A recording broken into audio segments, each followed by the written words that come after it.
वो आपने किया। मित्रों, मैं आपसे इतना कहना चाहता हूं कि यह सीमावर्ती जिला है, इसमें अभी बहुत आवश्यकता है, इसमें बहुत आवश्यकता है। और हम देख रहे हैं ये हमारी सरकार का पहला बजट है। हमारी सरकार को 8 महीने हुए हैं और 8 महीने के अंदर आपने देखा होगा हमने जो कहा है, और हमारी सरकार भारतीय जनता पार्टी की सरकार, हमारी जो हम चुनाव में गए थे, हमने कुछ वादे आपसे किए थे, हमने जैसलमेर की जनता से भी कुछ वादे किए थे। हमने कहा था कि हमारी सरकार आएगी, निश्चित रूप से उन वादों को हम पूरा करेंगे। हमने पहले बजट में कोशिश की है कि हम हमारे उन वादों को पूरा करें। हमने कुछ घोषणाएं की है और काम भी उनका हमने प्रारंभ करने का शुरुआत की है। आज मेरे को कहा गया कि हमारे प्रदेश के लगभग 50 महाविद्यालय और 9 महाविद्यालय भवनों के निर्मित कक्षों का लोकार्पण का कार्यक्रम है। हमने कहा पहले कहीं ना कहीं जिले से करते हैं, लेकिन आज हम सीमावर्ती जिले जैसलमेर से प्रारंभ करेंगे। और ये यहाँ नहीं, राजस्थान के 50 स्थानों पर कार्यक्रम हो रहे हैं, उनका लोकार्पण यहां से हो रहा है। क्यों? क्योंकि हमारा ये सीमावर्ती जिला और इसका क्षेत्रफल भी बहुत बड़ा है। हम देखते हैं कि हमारे यहाँ की दूरी कितनी है, तहसील से तहसील की दूरी कितनी है। अभी मैं कह रहा था, छोटू सिंह जी से मैंने पूछा कि हम तनौट माता से चल करके फतेहगढ़ कितना समय लगेगा, कितना किलोमीटर है। मैंने कहा कहीं विधानसभा तो नहीं बदलेगी, लेकिन उन्होंने कहा कि 1 से 80 किलोमीटर है और ये भी मेरा क्षेत्र है और तनौट भी मेरा क्षेत्र है। आप देखिए इतना बड़ा विधानसभा क्षेत्र, और इसीलिए मैंने चुना है कि मैं सीमावर्ती क्षेत्र जैसलमेर से कार्यक्रम करूंगा। और भी कई कार्यक्रम यहां से होने वाले हैं। मैं उन सभी 50 महाविद्यालय के भवनों का निर्माण हुआ है, उनका लोकार्पण भी आज हुआ है। मुझे अत्यंत हर्ष की अनुभूति होती है कि हमारे उन नौजवानों को, हमारे उन युवाओं को उन छोटे छोटे स्थानों पर रह करके पढ़ने का मौका मिलेगा। उच्च शिक्षा के लिए हमारी बहनों को देखा आपने, ज्यादातर महाविद्यालय हमारी बहनों के लिए है, कन्या महाविद्यालय है। हमने कहा है कि हमारी महिला आगे बढ़ेगी, क्योंकि आपने देखा होगा हमारे घोषणा पत्र में हमने कहा है, और देश के यशस्वी प्रधानमंत्री नरेंद्र मोदी जी भी कहते हैं कि हम काम करते हैं उन वर्गों के लिए, किसान, मजदूर, महिला, युवा। ये हमारी प्राथमिकता है। लोग कई जातियां बताते हैं, लेकिन मैं कहना चाहता हूं विकास की दृष्टि से हमारा किसान भाई, हमारा मजदूर भाई, हमारी महिलाएं और हमारा युवा, अगर ये सशक्त होंगे तो हमारा प्रदेश सशक्त होगा, हमारा देश सशक्त होगा। मैं इस मौके पर इतना कहना चाहता हूं कि शिक्षा के क्षेत्र में जो हमने काम किया है, और हमने कहा है शिक्षा के क्षेत्र में आने वाले समय में, हमने कहा इस साल हम युवाओं को, कांग्रेस के लोग कहते हैं कि आपने तो ऐसा बजट दिया है कि ये चुनाव की ओर बजट जा रहा है, ऐसा लगता है कि ये तो बजट तो हम तो चुनावों में देते हैं। मैंने कहा ये भारतीय जनता पार्टी की सरकार है, जो आप सोचते हैं वो हम नहीं सोचते, और जो हम सोचते हैं वो आप जिंदगी में सोच नहीं सकते। हमने पहला बजट इसलिए दिया है कि हमारी जनता को उसका फायदा हो, हमारे जनजन का उसका फायदा हो, और हम उस बजट को ठीक तरह से आगे बढ़ाने का काम कर सकें। शिक्षा ऐसा अमूल्य धन है जो ज्ञान, विचार, तर्क के साथ संपूर्ण व्यक्तित्व के विकास महत्वपूर्ण भूमिका होती है। किसी भी राष्ट्र और समाज को मेरुदंड उसका युवा वर्ग होता है। अगर युवा ठीक प्रकार से दिशा मिलती है, उसको शिक्षा मिलती है, तो इस राष्ट्र को मजबूत करने का काम हमारा युवा करता है। तो ये समाज और राष्ट्र को सुदृढ़ होगा, युवा वर्ग मजबूत होगा, तो हमारे निश्चित रूप से हमारा प्रदेश मजबूत होगा, हमारा राष्ट्र मजबूत होगा। इसी उद्देश्य की प्राप्ति के लिए इस बजट में हमने 37 नए राजकीय महाविद्यालय खोले जाने की घोषणा की है, जिनमें 20 सह शिक्षा और 13 कन्या व 4 कृषि महाविद्यालय हैं। ये भी हमने इस वर्ष खोलने का काम किया है।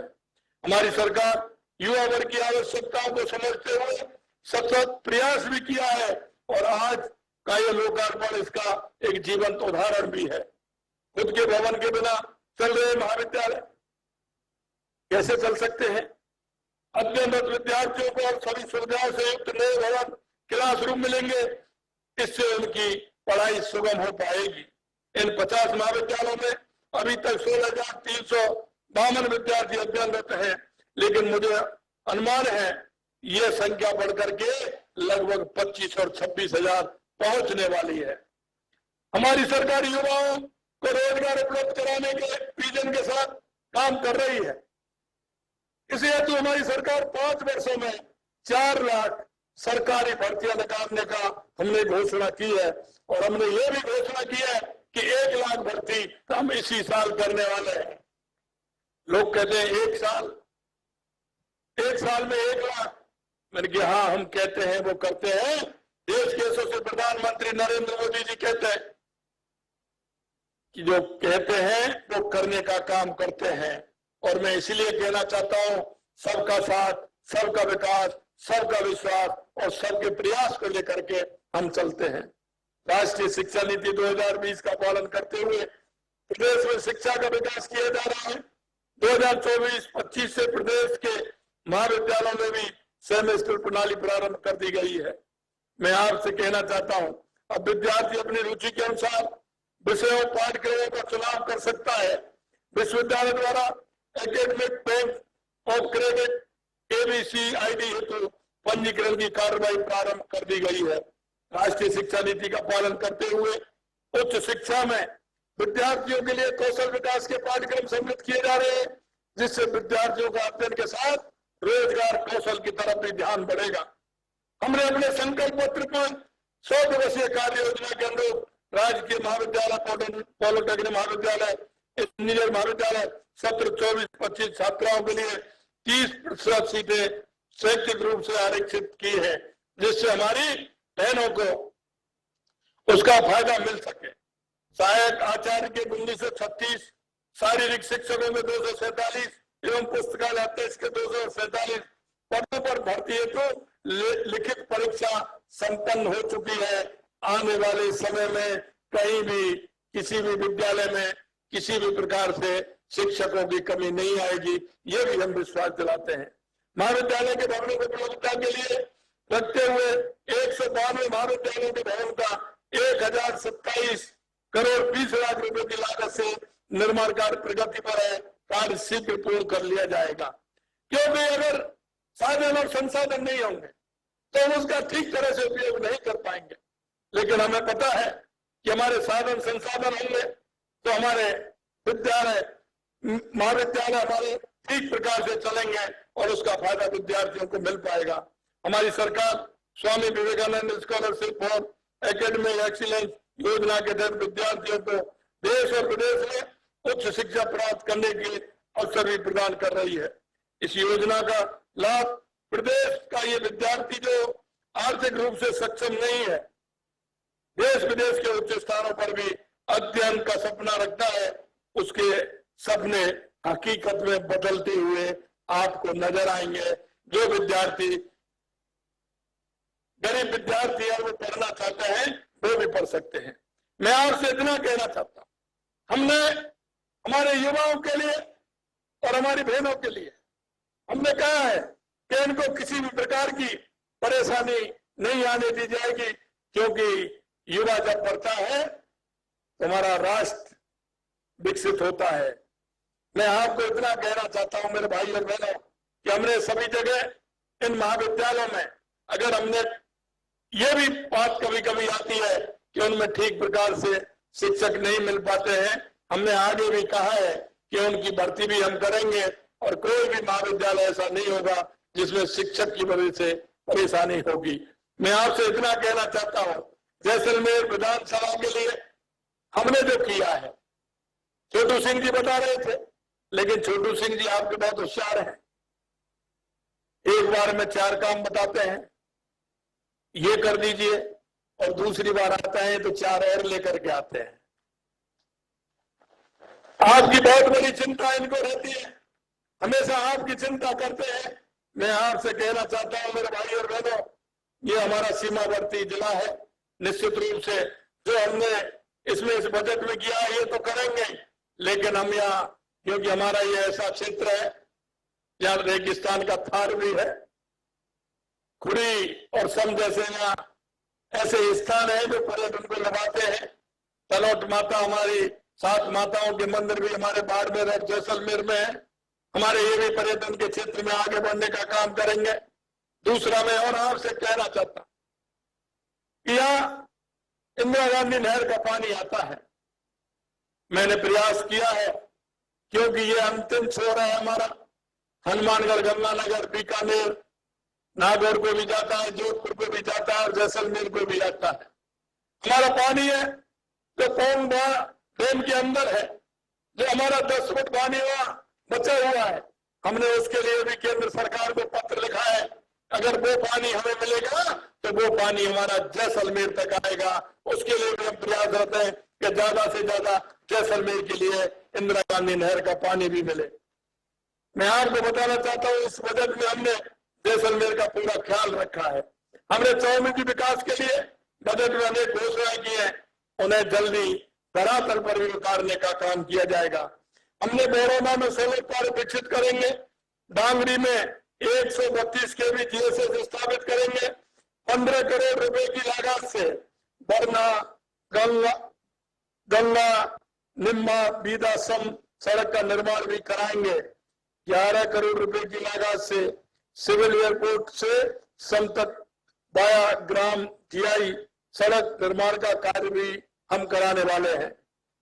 4 करोड़ 50 लाख रुपए की लागत से जैसलमेर में रामगढ़ सड़क से सम तक सड़क निर्माण का कार्य किया जाएगा। 8 करोड़ रुपए की लागत से जैसलमेर बाड़मेर सड़क से म्याजवार तक सड़क निर्माण का कार्य किया जाएगा। खामा फोर्ट परिसर में जीवाश्म पार्क में ओपन बर्ड म्यूजियम बनाया जाएगा। घोड़ावर संरक्षण हेतु राष्ट्रीय मरु उद्यान में गजाई माता चौहानी सुधाश्री एवं रामदेवरा में नए इनक्लोजर स्थापित करने के साथ इनक्लोजर में शिकारी ट्रू पॉल किया जाएगा। जैसलमेर के पॉलिटेक्निक महाविद्यालय में यथा आवश्यक computer science, electrical, civil, chemical, mining engineering branch खोलने के साथ ही जैसलमेर के पॉलिटेक्निक महाविद्यालय में सीट क्षमता में भी वृद्धि की जाएगी। जैसलमेर में 25 बेड क्षमता के नशा मुक्ति केंद्र की स्थापना की जाएगी। लखा में उप स्वास्थ्य केंद्र को प्राथमिक स्वास्थ्य केंद्र में क्रमोन्नत किया जाएगा। जिंजाली उप तहसील को तहसील में क्रमोन्नत किया जाएगा। 28 करोड़ 30 लाख रुपए की लागत से श्याम सिंह बाला पत्रिका का पुनरुद्धार कार्य किया जाएगा। जैसलमेर में जीरा मंडी की स्थापना की जाएगी। 23 करोड़ रुपए की लागत से इंदिरा गांधी मुख्य नहर के बेहतर संचालन एवं नियंत्रण हेतु स्काडा सिस्टम बनाया जाएगा। 75 करोड़ रुपए की लागत से जयनारायण व्यास नहर क्षेत्र में 12,000 हेक्टेयर क्षेत्र में स्प्रिंकलर सिंचाई सुविधा उपलब्ध कराई जाएगी। 250 करोड़ रुपए की लागत से सागरमल गोपा शाखा प्रणाली का जीर्णोद्धार करवाया जाएगा। 40 करोड़ रुपए की लागत से इंदिरा गांधी नहर परियोजना की बाबा रामदेव शाखा प्रणाली की आशुतार पत्रिका तंत्र और अन्य नहरी तंत्र के जीर्णोद्धार का कार्य कराया जाएगा। 250 करोड़ रुपए की लागत से इंदिरा गांधी मुख्य नहर की पूर्ति 1254 से 1458 500 के मध्य से निकलने वाली नहर प्रणाली सागरमल गोपा शाखा शहीद बीरबल शाखा तथा बाबा रामदेव शाखा की प्रणालियों में खालों की मरम्मत, कवरिंग व कच्ची साख को पक्का करवाने के कार्य करवाए जाएंगे। जैसलमेर में NCC कार्यालय स्थापित किया जाएगा। लखा के पशु चिकित्सालय का प्रथम श्रेणी पशु चिकित्सालय में क्रमोन्नत किया जाएगा। उद्यमियों को पेड़ सैंपलिंग की सुविधा प्रदान करने के लिए जैसलमेर में लैब स्थापित किया जाएगा। साथ ही इस लैब को NABL से प्रमाणित कराया जाएगा। पूनम नगर के प्राथमिक स्वास्थ्य केंद्र को सामुदायिक स्वास्थ्य केंद्र में क्रमोन्नत किया जाएगा। रामला के उप स्वास्थ्य केंद्र को प्राथमिक स्वास्थ्य केंद्र में क्रमोन्नत किया जाएगा। जैसलमेर में पैनोरमा का निर्माण कार्य कराया जाएगा। राजस्थान सरकार आपके जैसलमेर के विकास के लिए कटिबद्ध है कि प्रदेश के विकास के साथ उच्च शिक्षा को इतना विकास तो प्रदेश और देश के ही नहीं, अब तो विश्व पटल पर राजस्थान का नाम स्वर्ण अक्षरों में लिखा जाए। निश्चित रूप से मैं कहना चाहता हूं कि आपको जो मैंने ये काम बताए जैसलमेर के अंदर, जो आपने कहा था और जो हमारे चुनाव से पहले हमारे जो ध्यान में लाए गए थे, निश्चित रूप से हमने कोशिश की उन कामों को पूरा करने की। मित्रों, मैं आपसे इतना विश्वास दिलाना चाहता हूं, मैंने अभी भी कहा यह सीमावर्ती इलाका है, यहाँ का रोजगार युवाओं को मिलेगा तो हमारे युवा सशक्त होगा। यहाँ अगर जैसलमेर सशक्त होगा तो हमारा राजस्थान सशक्त होगा। इसलिए मैं आप सभी से कहना चाहता हूं कि हमने जो घोषणा की है वो तो करेंगे, लेकिन मैं इतना आपको विश्वास दिलाना चाहता हूं कि जैसलमेर हमारा पर्यटन की दृष्टि से बहुत मजबूत है और आने वाले समय में हम पर्यटन के क्षेत्र में भी जैसलमेर के अंदर काम करने वाले हैं। निश्चित रूप से देश दुनिया का पर्यटक यहाँ आएगा। मैं आपसे इतना ही कहना चाहता हूं कि आप सभी को सहयोग करना है और सहयोग इस बात के लिए करना है कि आने वाले जो लोग आए उनका ठीक प्रकार से वो आए यहाँ, उनको किसी प्रकार की परेशानी नहीं हो और वो माने कि हम जैसलमेर गए थे, जैसलमेर के लोग वैसे ही स्वागत के लिए सत्कार के लिए जाने जाते हैं, पहचाने जाते हैं। मैं इतना ही आप सभी से कहना चाहता हूं, देश के यशस्वी प्रधानमंत्री नरेंद्र मोदी जी के नेतृत्व में हमारा राजस्थान आगे बढ़ रहा है, हमारा देश आगे बढ़ रहा है। लेकिन अंत में आपसे इतना कहना चाहता हूं कि आपने देखा देश की राष्ट्रभक्ति, देश के प्रति समर्पित और देश के प्रति काम करने वाले माननीय प्रधानमंत्री नरेंद्र मोदी जी हमेशा जिस तरह से काम करते हैं, आपने देखा होगा 5 जून को उन्होंने पर्यावरण दिवस के अवसर पर देश की जनता से आग्रह किया है कि एक पेड़ मां के नाम। मैं आप सभी से निवेदन करना चाहता हूं, क्योंकि यह जैसलमेर क्षेत्र हमारा रेगिस्तानी क्षेत्र है। हम सबका दायित्व और बढ़ जाता है कि हम देश के यशस्वी प्रधानमंत्री नरेंद्र मोदी जी ने कहा है कि एक पेड़ मां के नाम। मैं आपसे कहना चाहता हूं, सभी माता बहनों से कहना चाहता हूं कि इस अभियान को आगे बढ़ाते हुए एक पेड़ मां के नाम अवश्य लगाएं। और मैं ये और कहना चाहता हूं कि हम एक देश के और प्रदेश के नागरिक होने के नाते हमें तो अपने कर्तव्यों को भी ध्यान में रखना है। आपके पड़ोस में, आपके आसपास, आपके गांव में ऐसा कोई व्यक्ति है जिसको केंद्र की और राज्य सरकार की सकता है, हो सकता है तो आपके एक छोटे से सहारे से तो हमारा परिवार आगे बढ़ जाए, वो व्यक्ति आगे बढ़ जाए। हमें ध्यान रखना है ऐसे व्यक्ति जो समाज के अंदर है, चाहे वो मेरे गांव में हो, चाहे मेरे ढाणी में हो, चाहे मेरे पड़ोस में हो, कोई भी हमारी बूढ़ी माता हो सकती है, कोई बुजुर्ग व्यक्ति हो सकता है, कोई दिव्यांग हो सकता है, कोई ऐसा व्यक्ति युवा भी हो सकता है जिसको आपके सहारे की आवश्यकता है। वो मैं इसलिए कहना चाहता हूं, हमारी केंद्र की और राज्य सरकार की ऐसी बहुत सारी योजनाएं जिनका लाभ हम उन्हें दिला सकते हैं और उनके जीवन स्तर को आगे उठाने का काम कर सकते हैं। आप सभी से अनुरोध है कि अपने कर्तव्यों को ध्यान में रखते हुए ऐसे अगर कोई व्यक्ति है तो उनको योजनाओं का लाभ दिलाने का भी काम करें। आप अंत में इतना कहना चाहता हूं, कल 15 अगस्त है, उसकी आप सभी को हार्दिक शुभकामनाएं, बधाई देना चाहता हूं।